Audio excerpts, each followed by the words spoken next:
Marvel went absolutely bonkers with their D23 last night. They have absolutely frame mogged DCU. Yes, I know there's gonna be some DC fans mad at me in the comments. It's okay, little guy. Let me pat your little head. I'm gonna pat you right now.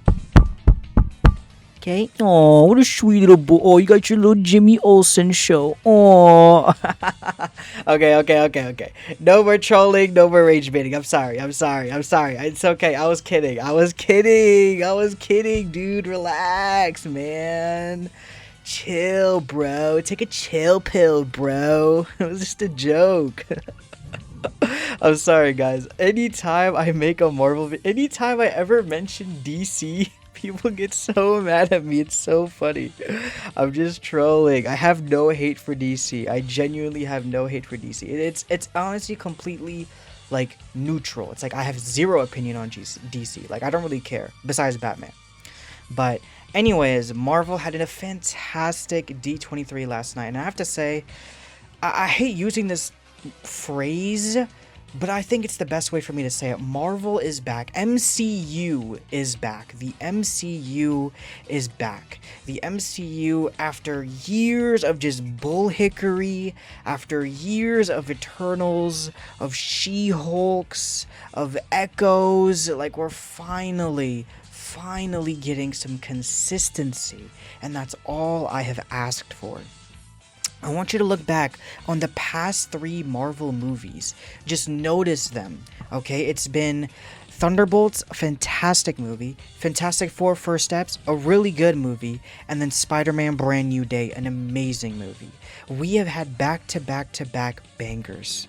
We then got our next trailer for Avengers Doomsday, which is of course coming out this December. And this is the trailer we needed, dude. This trailer was so goated. The first trailer was fine. It was alright. I mean, it really was just like people, like, aura farming, you know what I mean? Like people just like kind of standing around looking cool, which is cool, but that's not what I need. I need to actually get a sense of what this film is about, and more importantly, get a sense of what Doctor Doom himself is about. And that is what this trailer did. Is it the most beautiful looking movie? I wouldn't say that exactly, you know, but hey, there's still 5 more months. Hopefully they can, you know, fix things up by the time we get to December. Hopefully a little bit better, but I guess we'll see. But as of, you know, whatever. The point is though, is that I liked what we saw. Okay, not everything was perfect, but it was good enough for me, I'd say. So after that, not even after that, before that, we got another trailer for Vision Quest. Now let's talk about the TV show side real quick. So we had Wonder Man come out this year. Literally the best Marvel show we've had since the original Netflix Daredevil.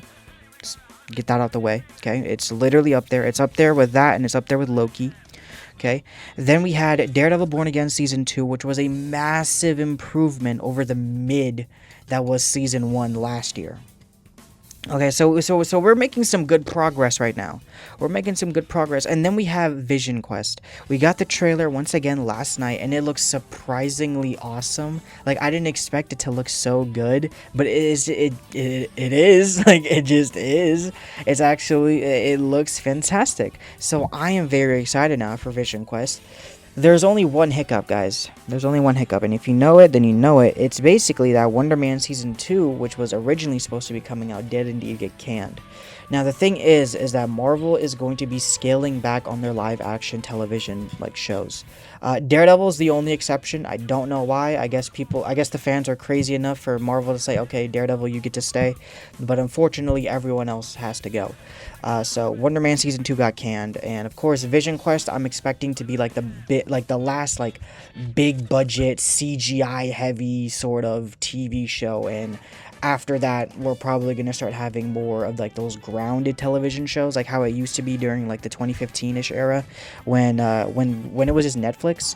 They were making like these shows that were relatively grounded. Of course, Daredevil, Luke Cage, Iron Fist, Jessica Jones, Punisher. These are like shows that don't really require heavy, crazy CGI. They require, like, there's definitely some CGI here and there, don't get me wrong, but not as much to the point where it's like big explosions and crazy action and all that. But hopefully we'll still get good shows. That's what really matters to me the most. Not really the scale, but the quality, which is still a little bit confusing to me then about what like Disney, like what is their criteria for quality versus scale, because Wonder Man was pretty small scaled. I mean, there was like one building that kind of shook a little bit. I'd say that's probably like the most CGI intensive part. Or I guess the Doorman episode too, kind of, but I don't know. I feel like Wonder Man wasn't super duper CGI heavy. I feel like that was one of those shows that could have kept going as something that's not insanely CGI dependent, but is also really well written. Because Wonder Man's focus was never like the scale, it was never the explosions, the action, which there was very little of anyways. It was focused on character. It was focused on the character of Wonder Man, of Trevor Slattery. It was focused on them, and that's what made it so great. That's what made it so great.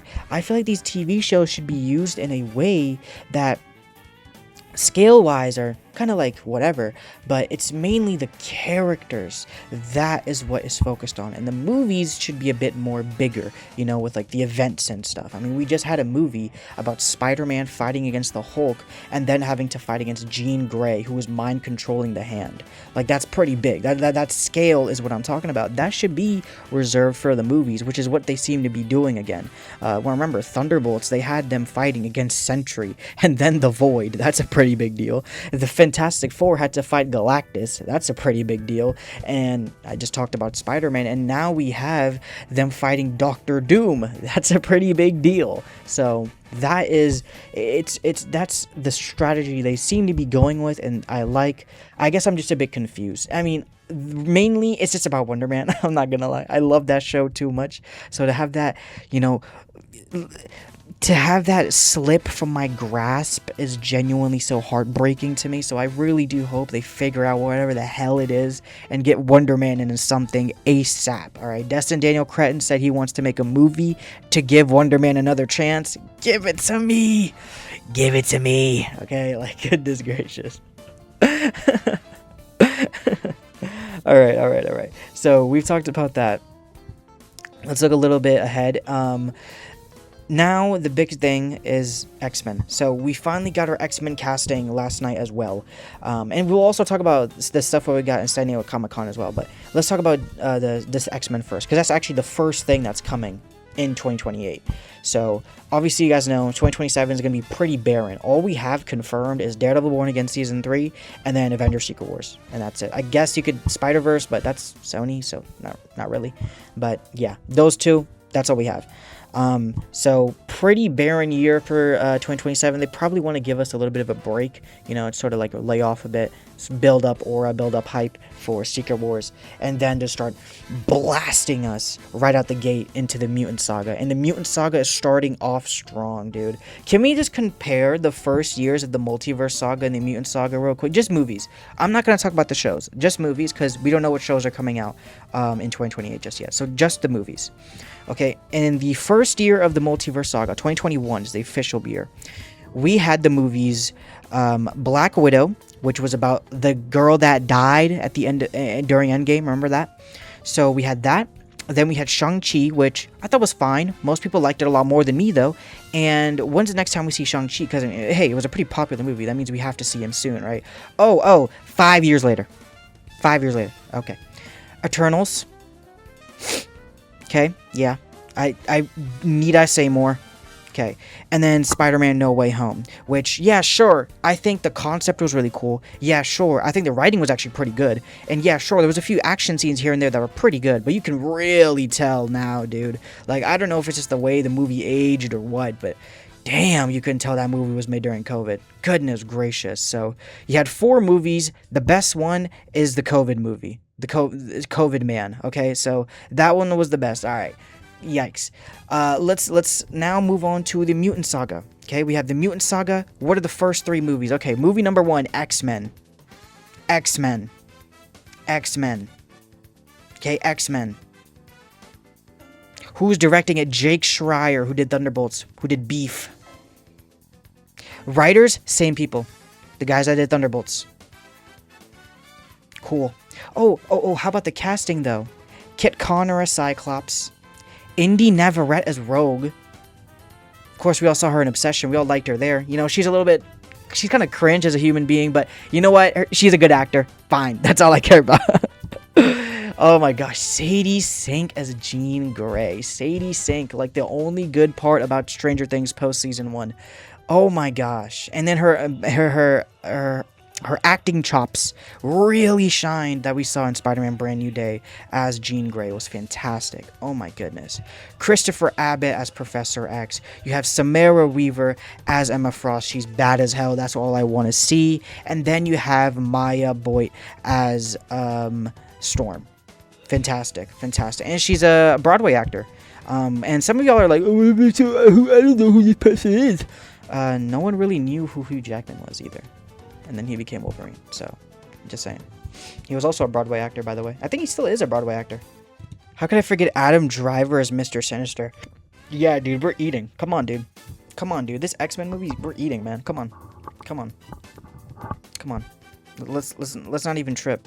I feel like that's not even a question. We're eating. We're absolutely eating. Next, we have Ghost Rider coming out in July of the same year. Now, I'm not going to lie. Okay, let's talk about the good stuff. So, Ghost Rider being Ryan Gosling. That's really sick. Love to see Ryan Gosling here. That's a really cool, acting decision. A really good actor casting decision. There we go. I don't know why I can't, but my brain was blanking. I think that's a fantastic casting decision. Love Ryan Gosling. I think he's going to be great as Ghost Rider. There's only one thing I'm iffy about. And it's Sean Levy, the director.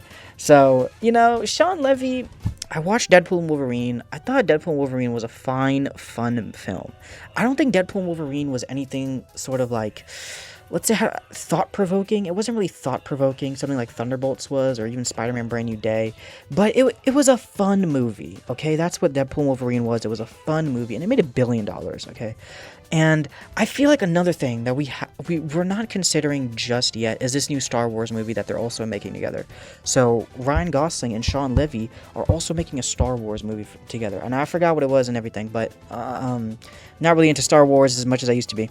But my thing is, if this Star Wars movie that these two make, what if it happens to be really good? Like, what if it happens to be really good? What if Ryan Gosling can somehow, some way unlock something within Sean Levy and make him lock in to make a good movie? And not just like a fun movie. I mean like a really good movie, like amazingly written movie. I'd be kind of interested. But to be fair, listen, Ghost Rider. It's a guy with a flaming skull who rides on a motorcycle and has chains. He hasn't got to be that deep, all right? He's just got to be a badass, and I think Sean Levy can do that. I feel like that's a pretty simple thing to ask for. I think Sean Levy should be able to do that. Just make Ghost Rider cool. That's all I ask for, honestly. If this happens to just be another Deadpool Wolverine type movie where it's just a fine, fun film, it's nothing like crazy amazing, but it's just a fun, good time, then you know what? I'm not really going to complain for Ghost Rider. I won't really complain, okay? So, there's that. And then we have... Black Panther 3, Ryan Coogler. Oh my gosh, the GOAT is cooking. Ryan Coogler got off of Sinners. He did Sinners. Okay? Now he's back doing Black Panther 3. And in this Black Panther 3, he's filming on film. Okay? He's using film. Okay? Oh my gosh, this is going to look beautiful. Already, this is going to be a beautiful movie. That's off rip, number one. Number two, you have David Johnson playing the new T'Challa. Okay? David Johnson playing the new T'Challa. Great acting choice. Or, godly, great casting choice. Goodness gracious. Casting choice. Fantastic. Love it. Alien Romulus. I don't think I'm even saying that right. The Long Walk. Fantastic. I love to see it. You have Denzel Washington in here. I feel like a lot of people forget Denzel Washington's in Black Panther 3. Oh my gosh, dude. This is going to be so peak. It's going to be so freaking peak, bro. And imagine if Storm shows up. Imagine if... Bro, they're the MCU fans, bro. I've seen them on Twitter. They're already shipping them. Bro, come on, dude. Oh my goodness, bro. The Mutant Saga is starting off strong. They just have to stake the landing. And honestly, Yo, Jake Schreier and Ryan Coogler, I have full belief in. Sean Levy can hopefully deliver just a good old fun time. I will be satisfied. I will be satisfied. That's how you start your mutant saga. That's how you start it. And I'm hoping to see mutant characters in Ghost Rider and in Black Panther. I really do hope. I don't know who, but somebody. I don't know. But maybe Stormin for Black Panther. I don't know who Ghost Rider would have. I'm not really that tapped into the Ghost Rider comics. Maybe there's like some mutant character that's semi-important to him. But anyways, very exciting time. I cannot wait to see what Marvel's cooking up. They won D23. They won San Diego Comic-Con. They are absolutely winning. And the crazy thing is that we're going to be getting more news next year in 2027. That's what's the crazy part is. In 2027, we're going to find out what's coming out in 2029. That's what we're going to find out next. And, wow, very, very interested to see what they end up releasing. There was one thing, though. Kevin Feige, if you're watching this, I've been spending this entire time glazing you. I spent this entire time glazing you. Kevin Feige, if you are watching this, you're going to listen to me very, very carefully. And you're going to learn this lesson, okay?